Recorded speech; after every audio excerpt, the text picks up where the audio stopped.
All right, you guys, today is a wonderful episode on deck. I have Vince Pitstick with me. Hello, Vince. How are you? Long time coming. I'm doing good. So, yeah, we kind of had this scheduled and then we postponed it. And I've known Vince for a very long time. I don't want to bore everybody with my conversations because I can get off on tangents, but we have a lot of stuff to cover here, a lot of kind of gray areas I want to ask you about that maybe Sure. you can help clear up. And Mhm. also, first, I want you to talk to us about why we should trust Vince Pitstick. Who are you? Yeah. And why are you so passionate to be in the business of helping people find their whole health? Yeah, I mean, to pre-qualify a little bit, 7 years old, struck with a very rare physical and mental illness, turned out to be toxicity from the farm, and then also mental emotional trauma growing up. That all kind of came together at the same time. And it was about, I was kind of boy in the bubble for 10 years, so I was pretty sick. Yeah. And it's a 20-year battle to find recovery. And in that time, I learned all about all kinds of alternative therapies. I rolled that into beginning a nutrition and health program that coordinated with doctors and coaches, or doctors and chiropractors, and I facilitated the training, coaching, nutrition, all of that. And I started that roughly 19 years ago, almost today. This is just when vitamin D and fish oil were started to be a thing. So Yeah. I'm dating myself here, but I had always dreamed of something that was all encompassing to help people because I knew that's what I needed. Had Mhm. I a combination of therapy, nutrition, functional medicine, um, all of that is what brought me back to life. And so I know that that's what other people need in order to achieve what they really desire and to achieve the altitude in life they need to get to. But I also knew that the Western medical system could not do it because I was a dropout. They just tried to shove drugs on me. There wasn't a comprehensive plan, and I was getting a lot of Mhm. misdiagnoses that Mhm. really became identities.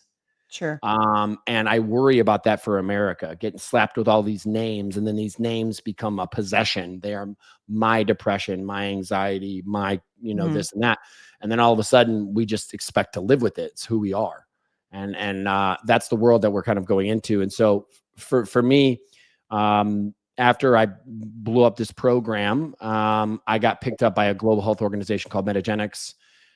They are research and development.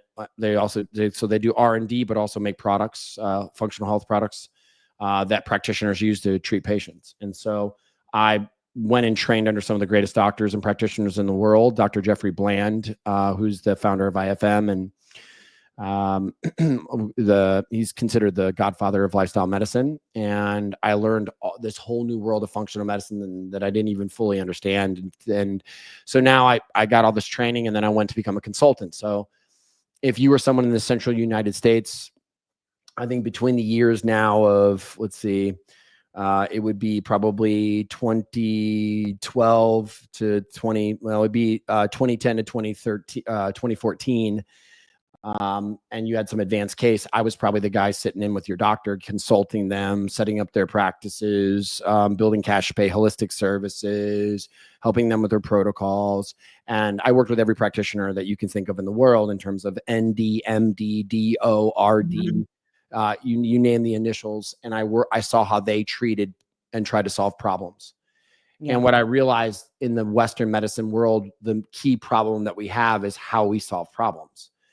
It's not about medication or a supplement or any of those things. It's how we deductively solve complex systems. And the human body, once it's had a problem for 6 months, it has more than just one problem. It's multiple systems are involved. You have 11 systems of the body, and multiple systems get involved when you have an impact in one system of the body. And so, because almost all doctors take a one system approach, the GI doctor works the GI, the Yeah. endocrinologist works the thyroid, because they have a one systems approach, they fundamentally cannot solve complex problems, which is why in America, almost all diseases are growing at all-time rates, despite the growth of medicine, despite the growth of procedures, despite the growth of the American healthcare system, Western medicine Mhm. system. And so I decided, once I took all the best treatments that existed, I organized them into a process that we trademarked, the 4F. And it was a method then that I jumped out into private practice with, and I became one of the largest one-on-one health coaching organizations in the United States. From there, I launched all kinds of businesses that solved problems to creating my own self-contained functional medicine healthcare network we call Vidal Enterprises.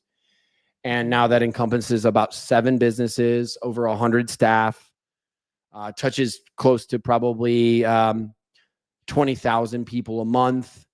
And the 4F method now I teach at our university to coaches and doctors.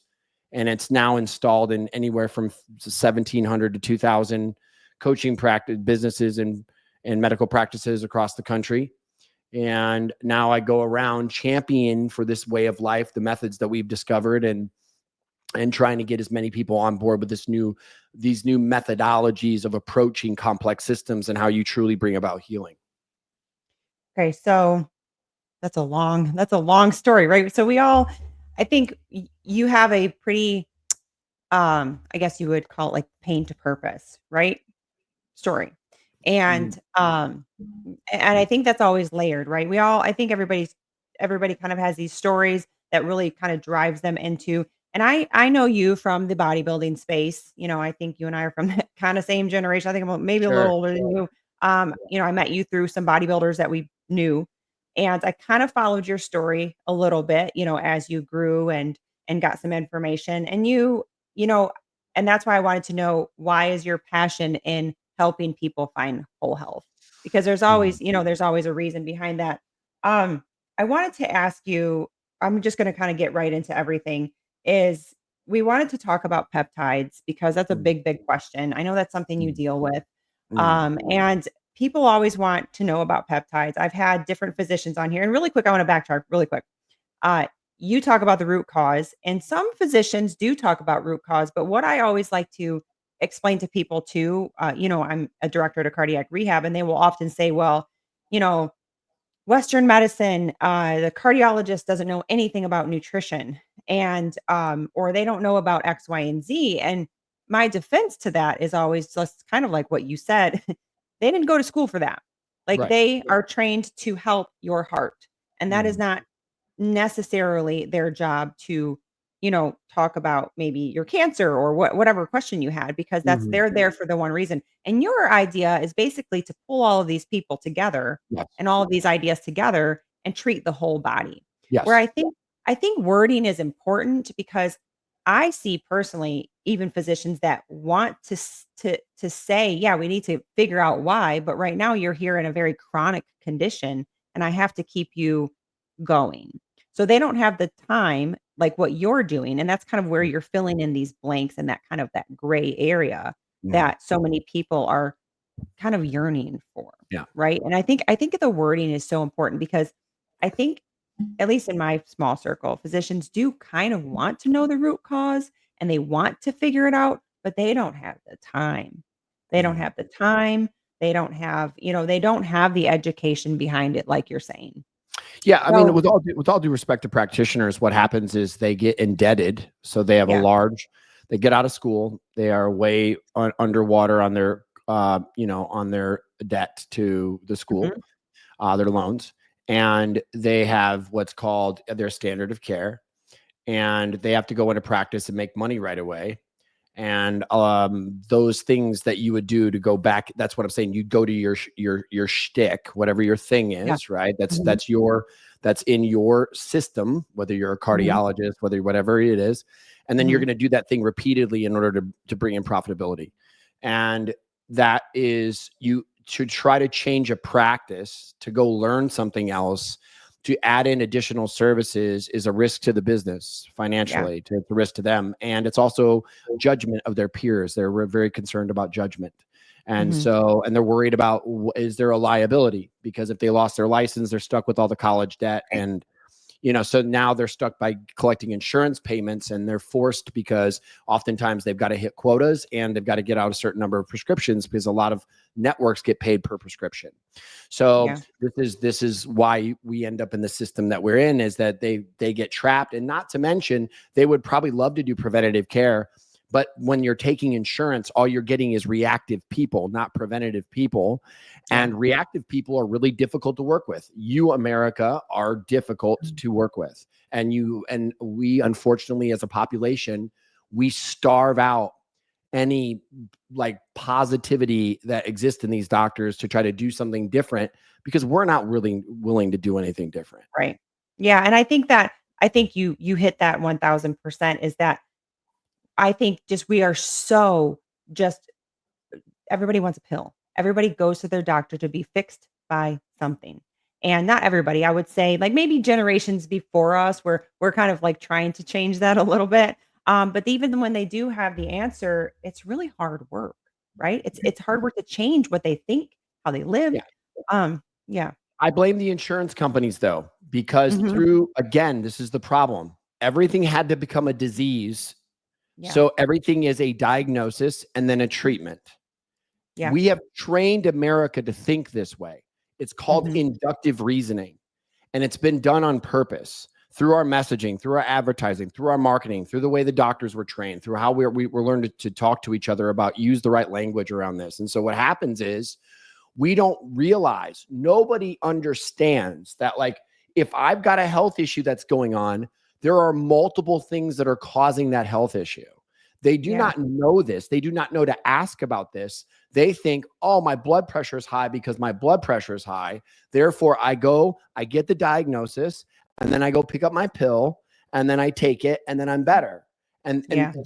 we've trained this into America, because it's not how people thought many years ago before the dawn of Western medicine. And it's definitely not how they thought with Eastern medicine. And Yeah. so we've caused our own problem, because now the population expects this. This is what healing looks like. And oh, by the way, it should be free. And Yeah. so this is what happens. This is why we're Mhm. where we're at. We need a culture shift. And that's why it's not going to come from the government. It's not going to come from the healthcare system. It's going to have to come from individuals, businesses, networks that begin to change the language and give alternative options that are available but all encompassing. And so that's, to your point, that's why my program includes, because coaching, the medical team, peptides, supplements, labs, everything's involved, because to really get 360 healthy activity, the workouts, to get 360 health, and not to mention we do group talk therapy, emotional wellness therapy. We even have therapists connected to our program, because a lot of times you got to work through that stuff too. But it has to be Mhm. coordinated. No Yeah. one knows to do any of this. So how can we expect them to go to the doctor and ask for anything Yeah. else other than to say, hey, I don't want to take these pills anymore. They're not making me feel good. They don't know what to ask for. Yeah. Yeah. Absolutely. 100%. I think we completely are on the same page, and you just kind of have built these systems to basically help everybody, the Yeah. physicians and the people, and to help people unlearn and relearn, because it's Right. really a kind of a process of unlearning how to approach our health. Yeah. And not being okay with, "Oh, well, I'm getting older, now I just take Tylenol every day," or, now Yeah. I take blood pressure medicine because my mom did, or what have you. So, So awesome I blame mission. insurance companies and our modern Mhm. education system. We Yeah. do not explain any of these things. People do not know. Any suburban or country town in the United States, how is Jared in somewhere in Montana supposed to Mhm. know what he's supposed to ask for? Yeah. He's not. You know. Yeah. Yep, you can't get the right answers if you don't know what to ask for, because you really don't know what the problem is, you just wanna feel better. And Yeah. I find that so many people, I'm sure you find this too, just forgot what it feels like to feel good.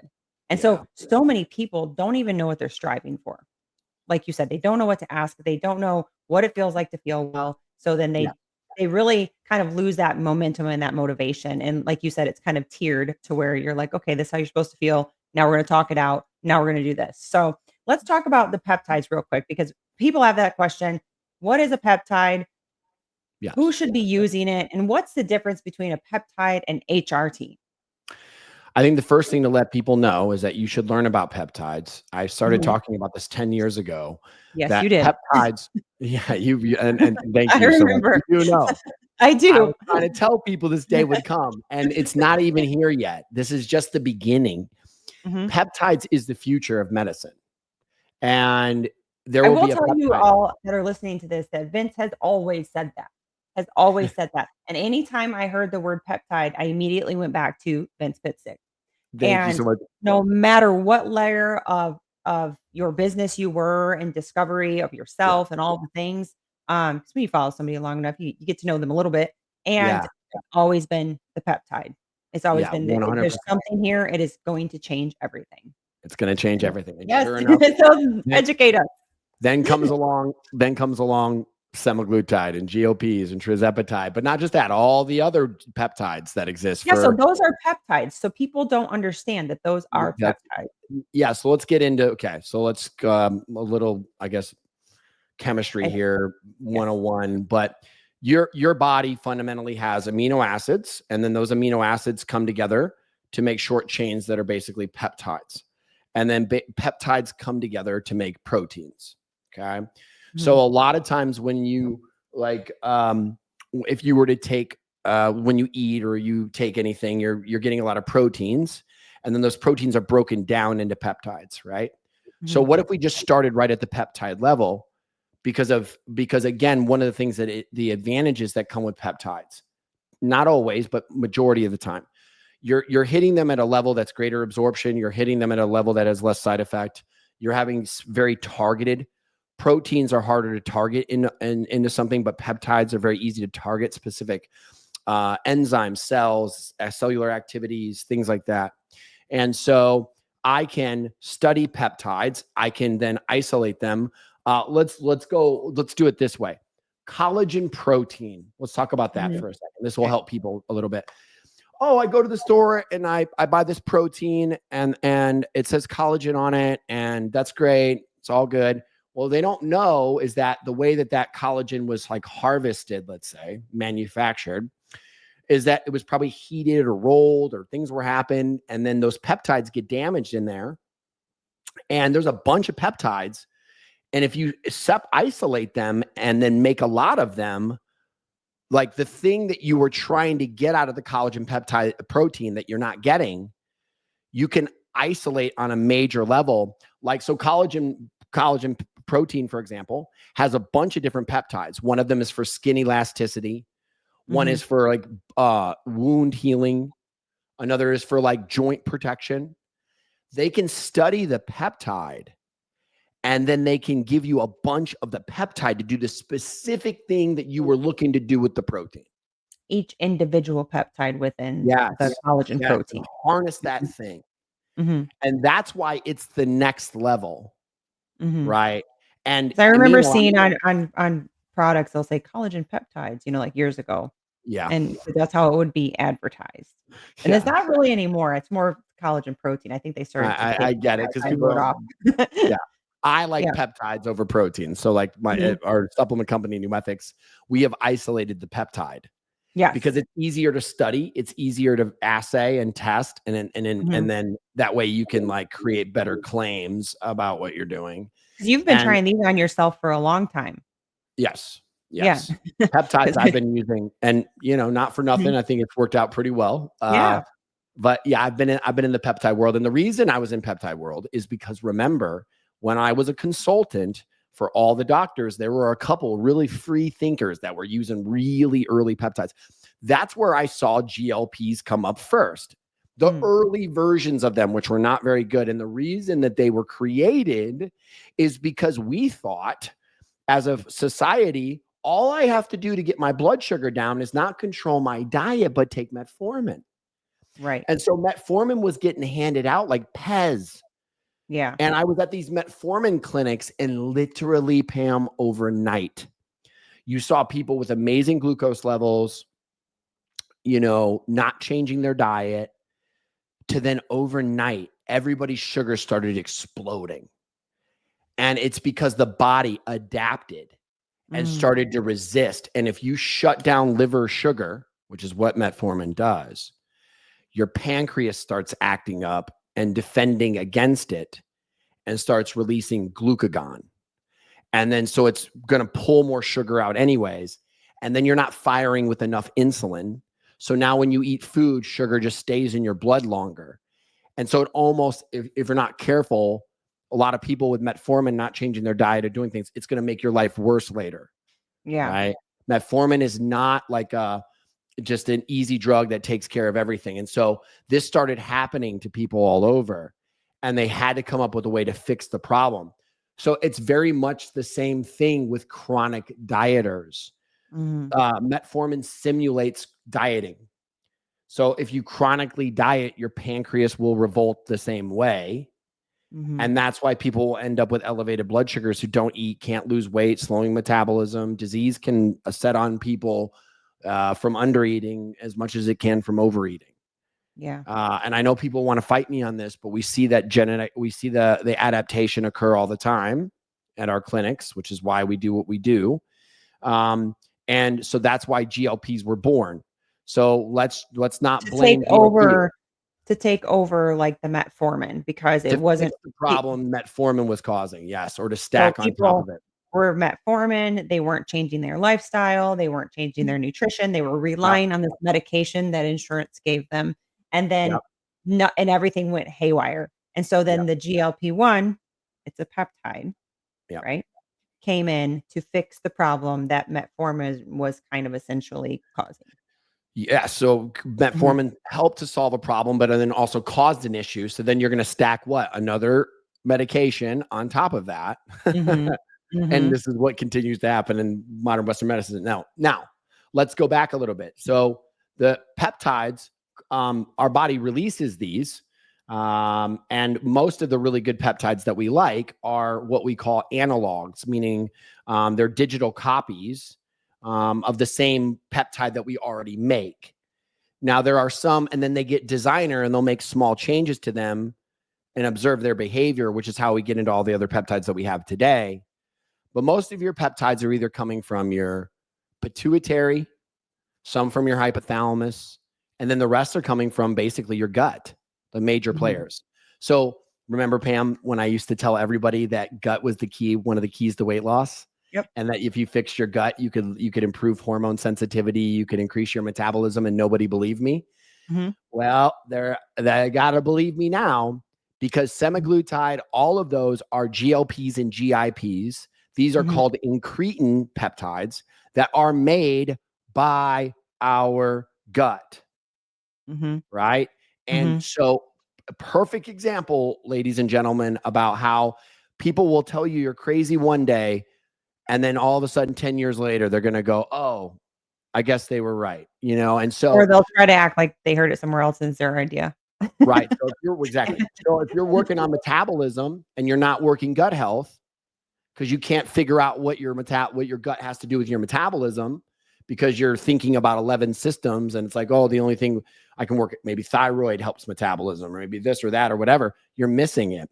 The pancreas and the gut, or you could say the endocrine system, are three of the most vital areas of metabolic function. And so you're basically, I want most people to think of it like this, because semaglutide and some of these are very much almost a mimic of what you already make. Peptide from your gut. Yeah. Almost, it's a little bit different, but it almost mimics, which is why you've got bioidentical hormones, which we'll talk about here in a minute, which is a complete analog, a complete copy of the exact thing that you make. But these are very close. And what happens is, I want people to think about when they're unable to lose weight or their metabolism is slowing down. That is a danger. If your metabolism slows down, you're going to increase your risk for early mortality. You're going to increase your risk for all diseases known to mankind, cancer included, dementia included. And so the stronger your metabolic rate, not just your weight, your metabolic rate, because so explain metabolic rate then. So my metabolic rate, we'll say, is what we call TDEE, total daily energy expenditure. But I want to preface that though, I don't want to include how much activity you're doing. I want people to understand is how many calories, what is my total capacity for caloric burn in a day? And so that my body can do. So think of it this way. How many calories without moving? Without moving. We call them coma calories. Yeah. like just my basal metabolic Yeah. rate, just being alive, laying on the couch, but also how many calories I burn digesting food, how many Mhm. calories I burn with just little non-exercise movements, how many Yeah. calories do I burn per unit of activity, although we don't want to count total activity on this right now, Yeah. per unit of activity.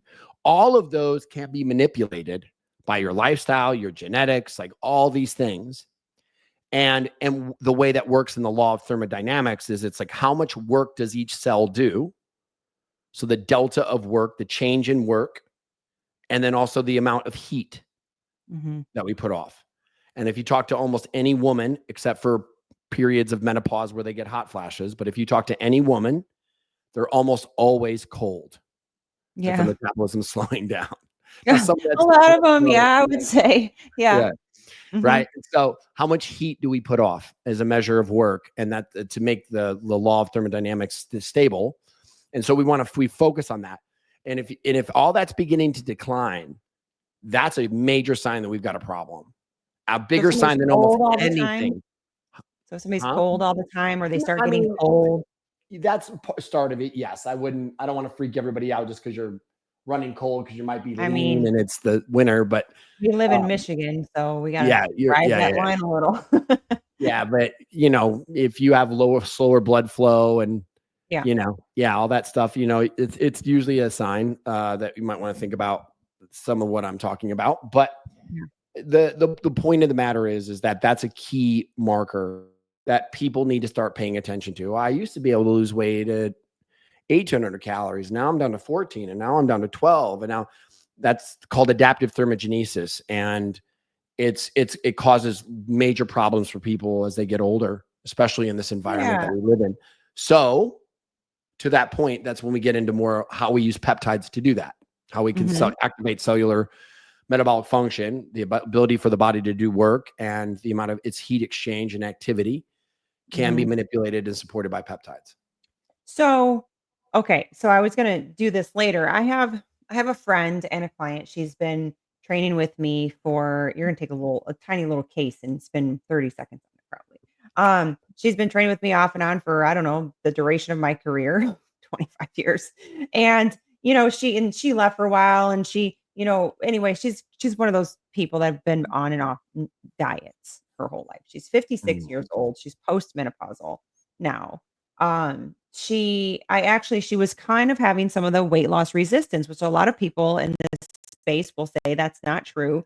And we of course start with calories in, calories out because that's the base. So if that's not working and things aren't responding appropriately, then you have to think outside, right? So I said, I don't think I think something's going on. So, go get your, blood work done, what have you. So she has, people that do her stuff. And she came back and she's like, "I'm so glad you had me test." And I'm not a miracle worker or anything. I just said, "Hey, what we're doing isn't working, and you do not need to be eating that low of calories because we know your body well enough. You should be responding." Um, she came out with low cortisol, low testosterone, low estrogen, and low DHEA.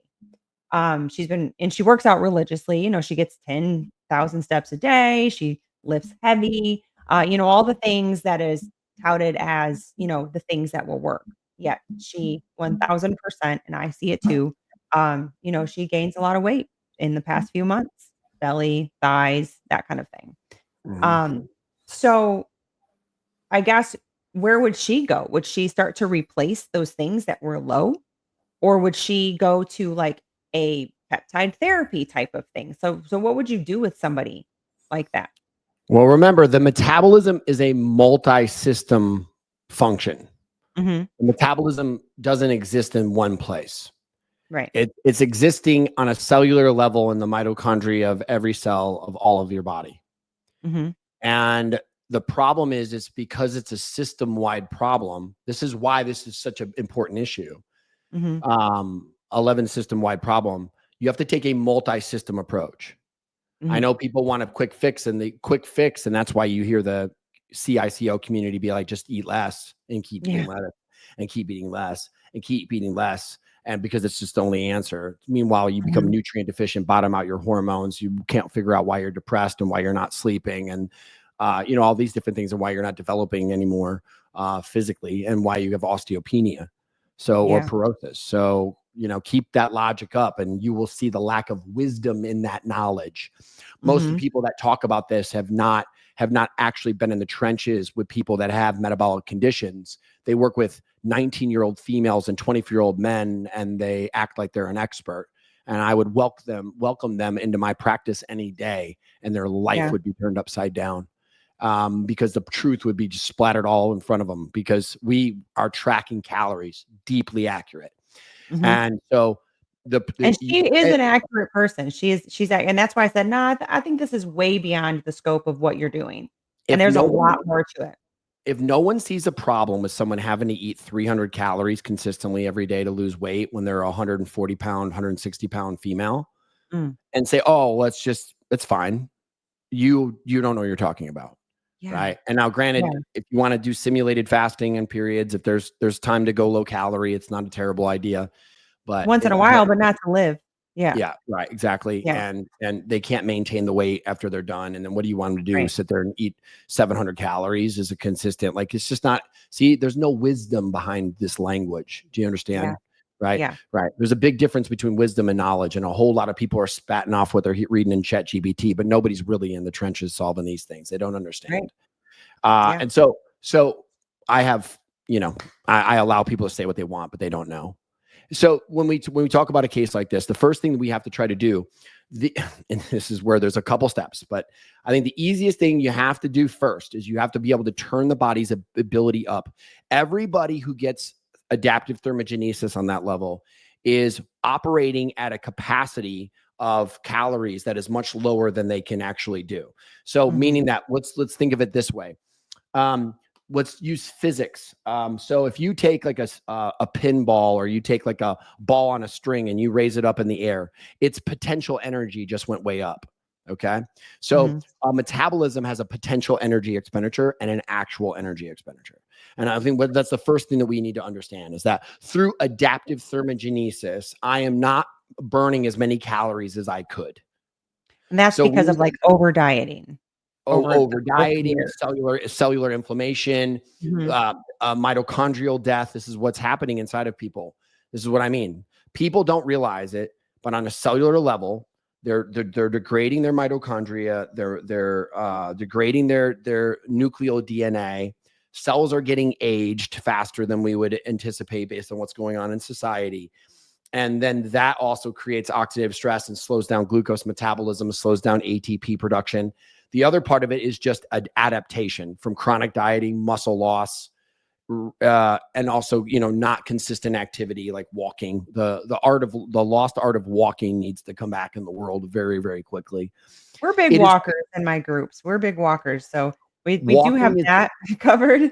Walking is single-handedly the number one difference between us in 1939 and today. That's the number one thing that is different. And so it's not physical activity, because people back then in 1939 didn't work out. Yeah. Right. It's not working out. It's not any of these factors. Carbohydrates were just as available. Calories were just as high. All of that was true. What the number one factor is walking. Yeah. Obviously stress levels. There's all kinds of factors. Don't get me wrong. Walking can reduce some of that, right? So walking can help reduce stress levels, especially if you go outside. Yeah. And so where this goes is, this is why the first diet I ever designed to solve the problem of how do I feed you more, get you to lose weight, and turn your metabolism back on.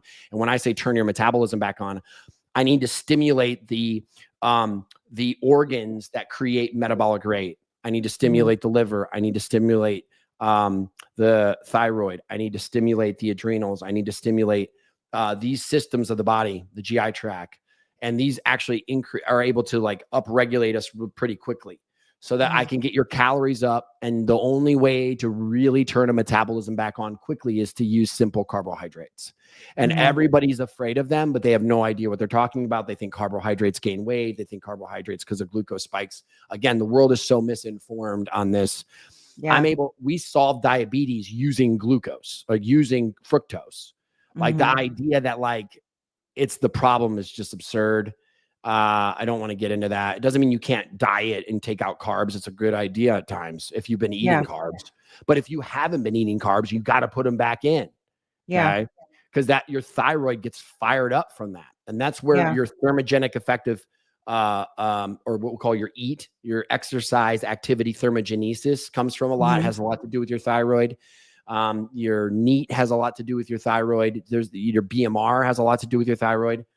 And I so think we you got to were one of the activate. first I think you were one of the first ones to tell me, 'cause I came to you, like, after my babies, I just asked you some questions. I'm like, "What do you think about keto?" And you're like, "Eh, you know, I think about it, but I don't really think it's that great for everybody, definitely not long term." And you were one of the first ones to kind of suggest, like, "Hey, you wanna be metabolically flexible, and you wanna be able to use carbs and fats," because back then it was kind of like everybody wanted to be a fat burner, and they wanted to utilize fats. And you're like, "No, you should probably utilize them all because." If you constantly are trying to burn fat, you're going to stop burning fat.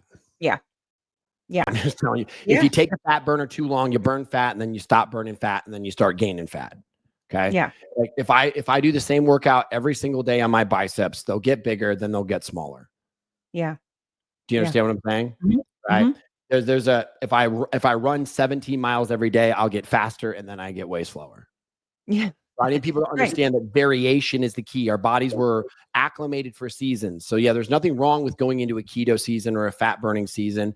Mhm. But fat burning's happening all the time. I don't, this idea, I get a little worried about this, but like, that's why it's very important. That's why I designed the flush program, which again, now, somewhere around, they say up to 55,000 people a year do a flush. Mhm. Um, and in various So that's ways. what is a flush in your Huh? program? What's a flush in your program? A flush is basically a metabolic reverse and amplification. It's a metabolic reset.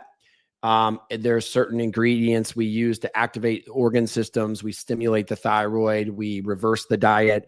We use proprietary types of different fructose. Fructose is the key because fructose is the only glucose molecule or sugar molecule, let's say, or Mhm, monosaccharide is a better way to put mhm. it. It's the only monosaccharide that does not require insulin for metabolism. Okay. So when you're chronically dying all the time, if you dump in a bunch of dextrose, you know, Mhm. sucrose, you go on down the line, um, you're not going to have the insulin for it. So you need to use something that's a very active carbohydrate that metabolizes without much insulin. And the only one on the planet Earth is fructose, not to be confused with high fructose corn syrup, Yeah. but like fruit Good point. sugar, Yeah. right? So And so what would you say to somebody when they're like, "Well, we don't need to do a flush because our bodies, our organs do all of the things that they need to do for us?" Because you hear that yeah, conversation. So what do you say to that? it's the evidence. There are over 2,000 studies on how you can speed up the rate of cellular metabolic metabolism of agents. Yeah. Caffeine is one of them. Plenty of studies on TUDCA. So there's Mhm. all kinds of studies that show that you can improve, upregulate metabolism of toxin, metabolism of different things in your body through your kidneys, right? There's plenty of data. But it's just silly to Yeah. even have that conversation.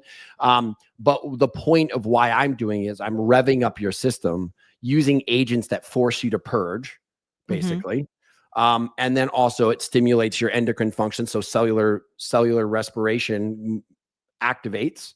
Mhm. And I totally switch up the environment. I switch up what you're doing, and I'm going into more long distance, low. Again, I'm working on the nervous system because they're usually, again, the more stress adapted you are, meaning like the more upregulated your nervous system is, the more the go you are, the more adapted or the faster your body's going to adapt. That's why in Mhm. research, it shows that mitochondrial pro-adaptation from like hit cardio is way shorter of a period till you plateau than if I go in and I do walking or I do hypertrophy training where my heart rate stays lower.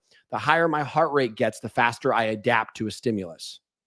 Yeah. Okay. So This is so diet variation is kind of what you're kinda getting diet people variation to and get activity into. variation. Yes, Yes. and I was gonna say an activity. So it's better to Variation in kind all of things. yeah.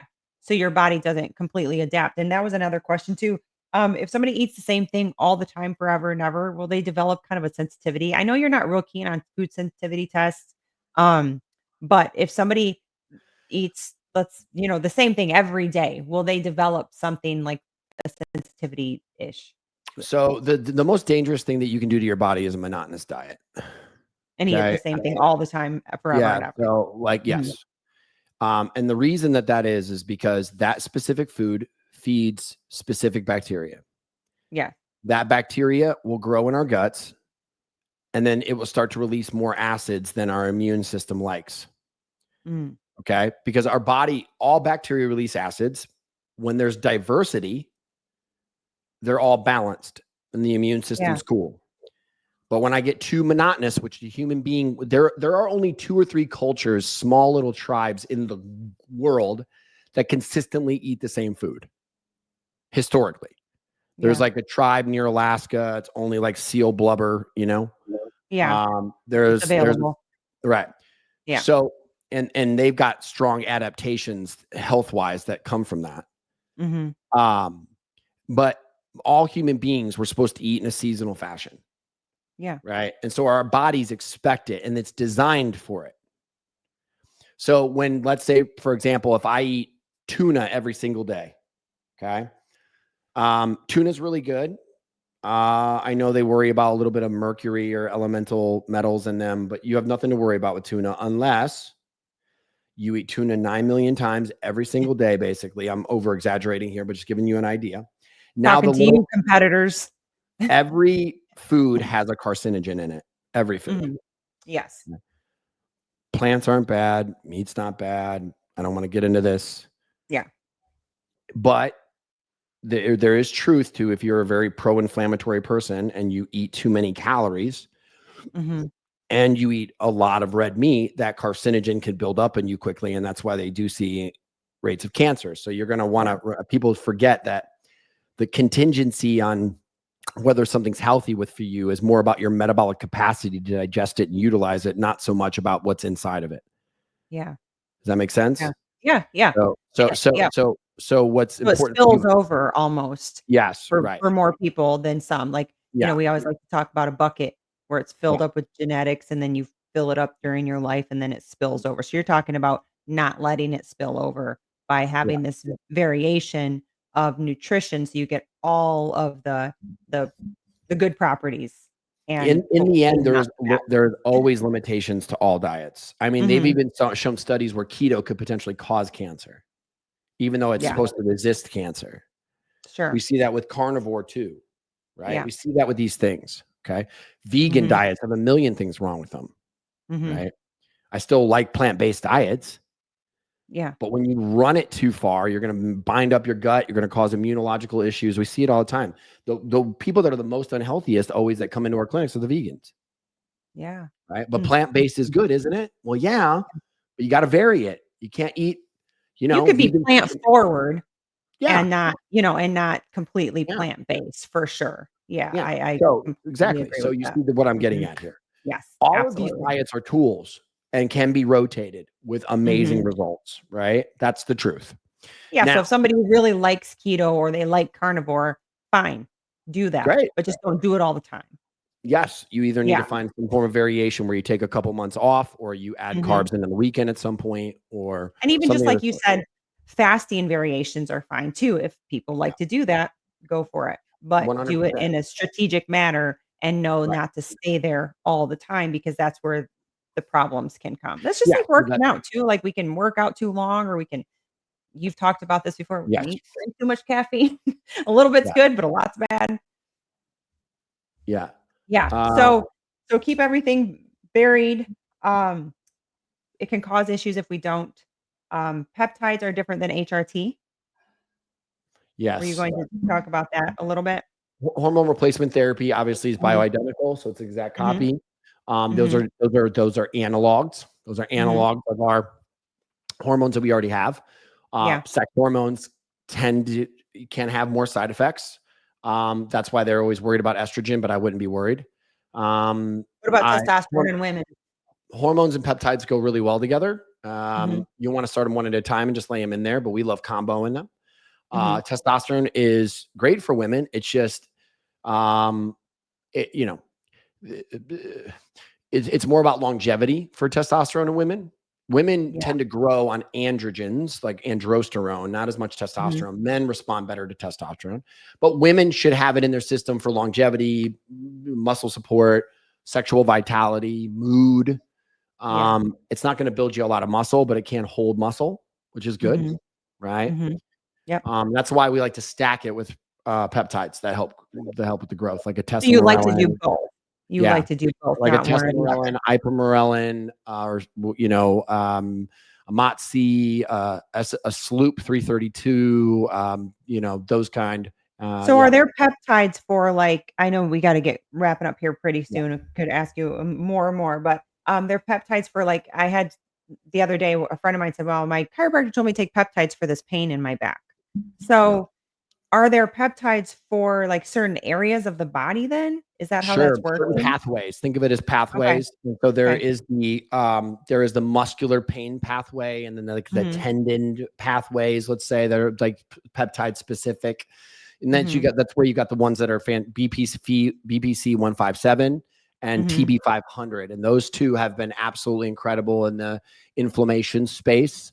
So Sometimes you got to that's take like that muscle pain that she's talking about that yeah, hurts. muscle Okay. pain and some joint, but muscle is the best for a lot of those, and to speed up the Mhm. rate of like bone healing too. It seemed to do really well as well. But that's where growth hormone does really well. So like I said, like tesamorelin, Mhm. or like a CJC 1295 with ipamorelin. These are Mhm. all like second and third generation um, secretagogues that are like growth agonists Yeah. that slightly mimic. Okay. So these things are things that you would add in, like maybe somebody that's aging or, Oh yeah, that yeah, yeah. So this is we're talking about this population, you and I are in 35 and over, yeah. 40, 50, 60 that are wanting to, look better, feel better, all those things like, longevity, You like you you said, want to health talk about span. keeping collagen. Mhm. You want to talk about keeping bone, keeping muscle, Mhm. staying youthful. I mean, it Yeah. well into your So 70s, are they 80s. safe to take long term? And do you like cycle those? You work with somebody that Yeah, helps you usually with you those types of cycle them things? 12 to Mhm. 16 weeks. BPC and TB 500 are entirely safe. Mhm. Wellness doses of like tesamorelin, like that's like to support growth everywhere, is very, very safe.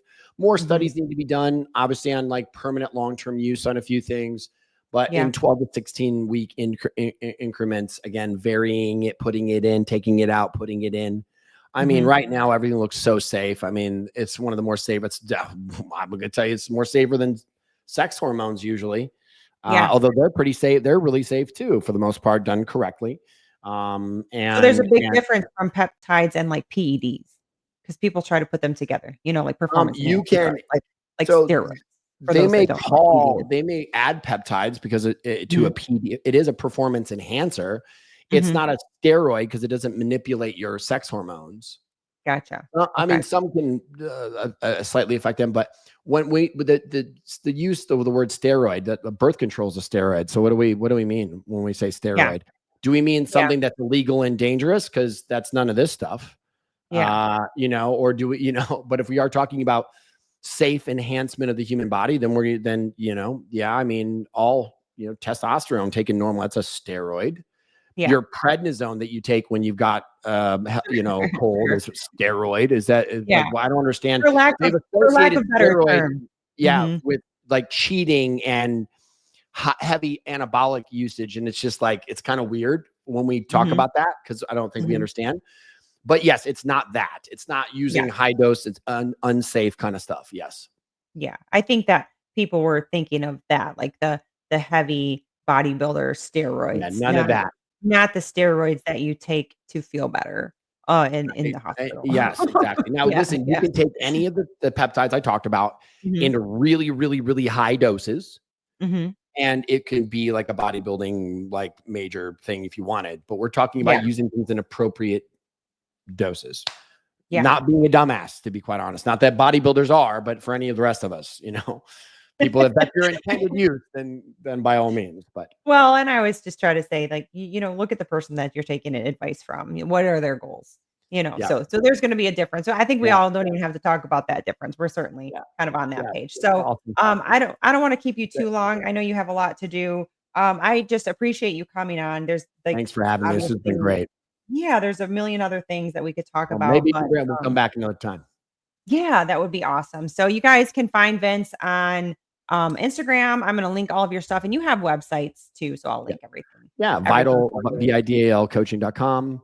If you want to Mhm. check out more of our stuff on Metabolic Mentor YouTube, or go to Vince_Pitstick. It's an Australian deodorant. You can't mess it up.